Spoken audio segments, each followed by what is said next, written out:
Oi gente, tudo bom? Agora que vocês já viram um pouquinho mais sobre o contexto dos protestos nos países da América do Sul e entenderam que não necessariamente eles estão interligados com uma única motivação, a gente está aqui com o Roberto Godoy para tentar entender os impactos disso no Brasil e como o governo deve se posicionar ou quais são as preocupações daqui para frente. Tudo bem, Godoy? Tudo bem, Fernanda? Tudo certo. Eu acho que a primeira coisa que a gente quer saber é, existe o risco dessas grandes manifestações ocorrerem no Brasil também? Eu acho que sim. Não é um risco iminente, não é um grande risco, pelo menos nesse momento, mas você percebe que há uma certa massa crítica que olha com atenção dos dois lados. Tanto do lado do governo, que se preocupa com o que pode acontecer, como do ponto de vista das lideranças populares.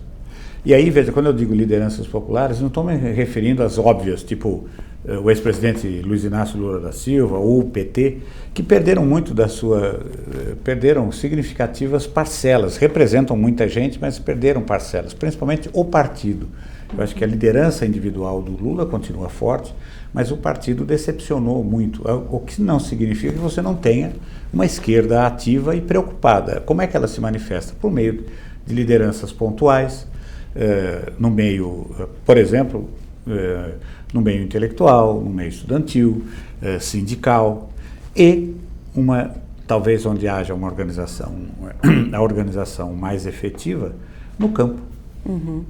E a gente viu justamente que nos outros países, muitas vezes os protestos começaram por um motivo específico, ou seja, o aumento de uma passagem ou uma política econômica que estava em desacordo com o que a população queria, e de repente foram se unindo outros setores.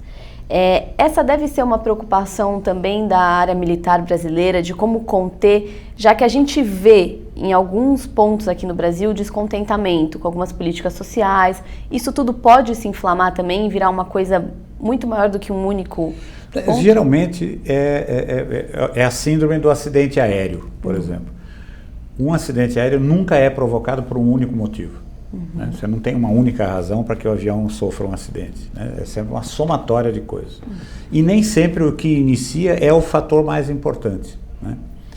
E isso se deu, por exemplo, aqui nas nossas manifestações aí, 2013, 2017, mas principalmente 2013, em que, veja, de repente, uma discussão a respeito do reajuste das passagens do transporte coletivo virou uma comoção nacional, né?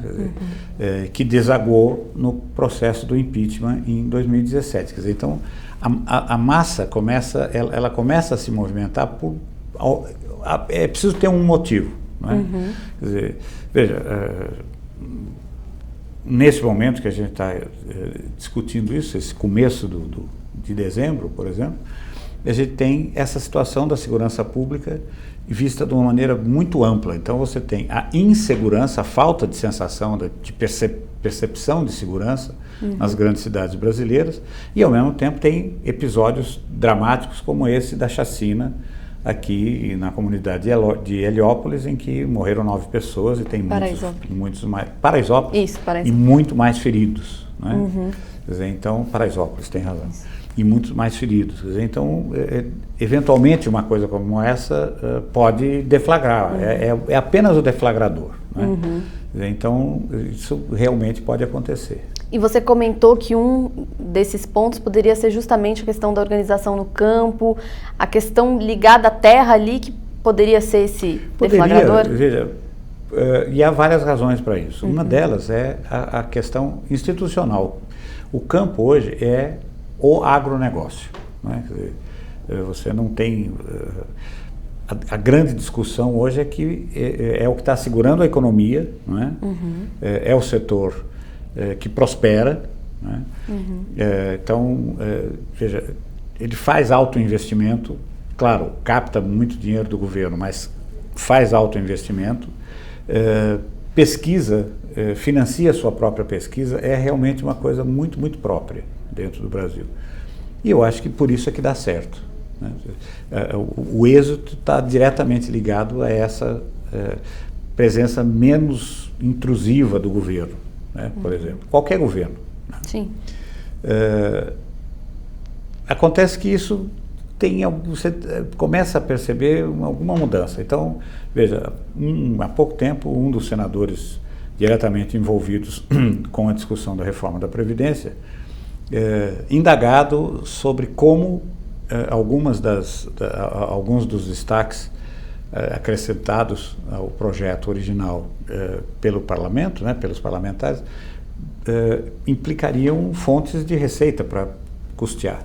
Da onde sairia isso? Sairia provavelmente de algum novo tipo de imposto, e aí, por exemplo, sobre o agronegócio. Isso é altamente perigoso, porque veja, dependendo do tipo, você pode provocar uma consequência social, uma delas. Então, olhamos aqui, onde é que nós estamos? Nós estamos no Sudeste, o Sudeste é o Sul da Europa. Né? Então, entre outras coisas, também no agronegócio, ele é muito mecanizado e a mão de obra que ele utiliza é muito especializada. Hoje, por exemplo, um operador de colhedora de cana, e uma colhedora de cana custa $1 milhão, tá? O operador, ele tem que ter um curso de mecatrônica. É tão sofisticado como isso. Ele não é apenas, como é que era anteriormente? Era um sujeito que era um bom operador de trator agrícola que recebia um treinamento mais ou menos e operava aquela colhedora que era um trator sofisticado, por assim dizer. Agora não é mais, agora é uma nave espacial. O sujeito está ali dentro. Eu mesmo, há algum tempo, entrevistei um operador de uma dessas máquinas e o menino, era um menino, claro, sempre né, tem que ser familiarizado com aquela coisa ali e tal. Ele desceu da cabine, e a cabine era tão sofisticada quanto a de um avião intercontinental de última geração. Nossa. Toda digital, cheia de teclados, aquela coisa. Além do volante, né, um volante como de um caminhão ou de um carro, ele ainda tinha umas alavancas de acionamento e tal. Funciona por coordenadas que são estabelecidas a partir de satélite. Funciona 24 horas por dia, quer dizer, você só troca o operador. O menino que desceu dali não tinha... Eu estava, naquele momento, olhando ali do lado de fora, eu tinha mais poeira em mim do que ele. Porque muitos filtros, todo o sistema interno é eletrônico, portanto não pode ter poeira, né? Então o menino estava todo arrumado, todo limpo, cheirosinho, bonitão e tal. Então, esse pessoal, de uma maneira ou de outra, pode eventualmente, se cortado, não vai ser, mas eventualmente, tendo que encarar uma situação como essa, terá algum tipo de atividade garantida. Só que, vamos olhar para o resto do mapa. Do centro-oeste para cima, é mão de obra, é gente. Se você sobretaxar e as organizações do agronegócio tiverem que rever seus quadros de pessoal diminuindo, né, você vai botar, sabe, usando um velho jargão da esquerda, você vai mexer com a massa camponesa, que não interessa a absolutamente ninguém. Eles têm uma representação? Claro que tem. Tem o MST, muito organizado, está representado em 120 pontos do território nacional, em todos os estados. Não é? Há anos não se ouve falar de uma nova área ocupada ou de qualquer tipo de ação abrasiva, ação de confronto conduzida em larga escala pelo MST. Tanto que muita gente confunde, pode achar que pensar que isso significa que desorganizou, desmobilizou. Não, muito ao contrário. O que o MST faz hoje é manter em grande parte das suas áreas, das áreas onde se instalou, onde há assentamentos, propriedades produtivas.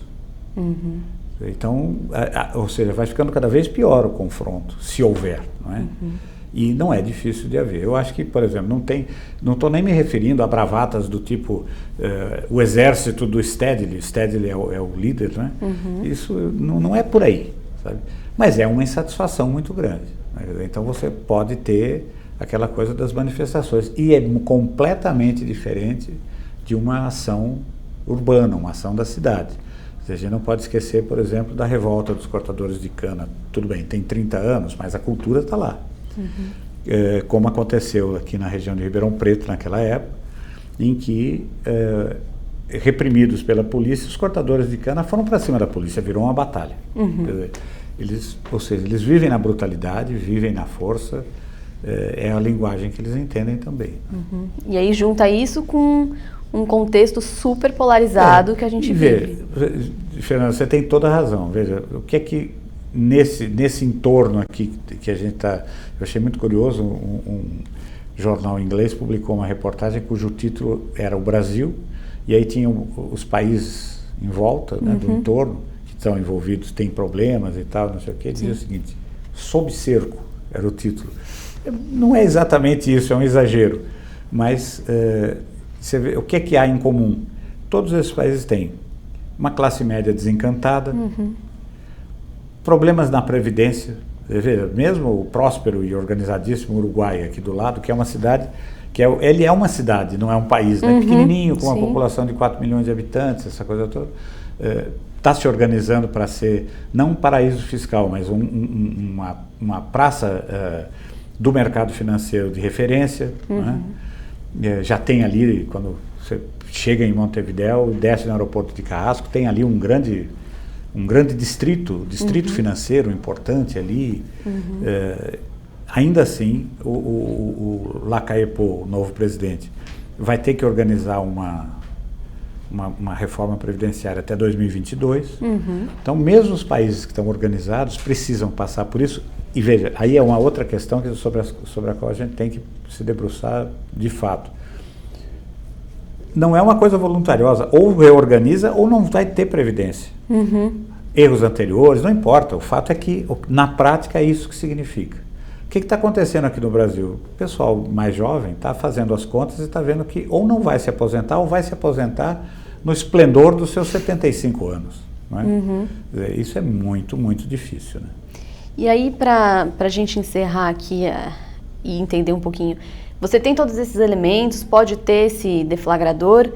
Existe já uma preocupação da área militar? Isso já é um estudo do governo, enfim, uma preocupação de, se acontecer, se tivermos manifestações, existe um preparo das forças do governo para lidar? Sim, existe um preparo. Na verdade, o governo, nesse campo, o governo tem que estar sempre se antecipar, né? Então, existe uma escalada, tá? Ou uma escala. Quer dizer, num determinado ponto, você não tem certeza de que vai acontecer, mas não pode correr o risco de não estar preparado se houver alguma coisa. Então, a essa altura, você tem instrumentos de ordem legal, como as GLOs, né? São aquelas operações de garantia da lei e da ordem, estão previstas na lei, né? Agora, com essa intenção do presidente Bolsonaro de estender esse tipo de coisa para o meio rural. É uma bobagem, eu acho que é uma bobagem, porque uma GLO é uma GLO, não importa onde ela esteja, ela tem que atender aqueles pré-requisitos. Você não precisa dizer que ela é do meio rural ou não, onde é que ela é necessária. Ela será, pela lei, já não há necessidade de criar uma coisa específica para isso. Agora, as Forças Armadas sempre atuarão numa situação como essa, suplementarmente às forças de segurança pública, polícias, né, dos estados, e sempre a partir de uma convocação, uma solicitação dos governadores, que aí tem que reconhecer que não tem capacidade para controlar essas situações, né? Naturalmente, o governo federal pode determinar uma situação de intervenção, como aconteceu no Rio de Janeiro, né, daqueles 10 meses de 2017, né, 2018, de 2018, durante aqueles 10 meses de 2018. O governo pode fazer uma coisa como aquela, mas é muita exceção. Quer dizer, a rigor, você teria que declarar uma intervenção no Estado. Não foi assim no Rio de Janeiro, foi feita ali uma coisa meio a meio, né? Quer dizer, então o governo continuou existindo, funcionando, entre aspas, né? E havia uma intervenção na segurança pública. Coisa meio forçada, né? Sabe, e tal, mas funcionou como vimos. Mas não dá para fazer isso em todo lugar. E o processo é esse. O que o governo faz nesse momento é recolher informações de inteligência por meio de suas agências de inteligência. Tem uma certa relutância em reconhecer isso, mas, veja, eu espero que esteja realmente fazendo isso para que a gente não tenha uma situação fora do controle. Claro, tá certo. Muito obrigada, Godoy, pela participação. Bom, gente, com esse cenário aqui exposto, a gente encerra então aqui o nosso especial sobre as convulsões na América do Sul. Continuem acompanhando pelo Estadão as notícias do nosso continente. Obrigada.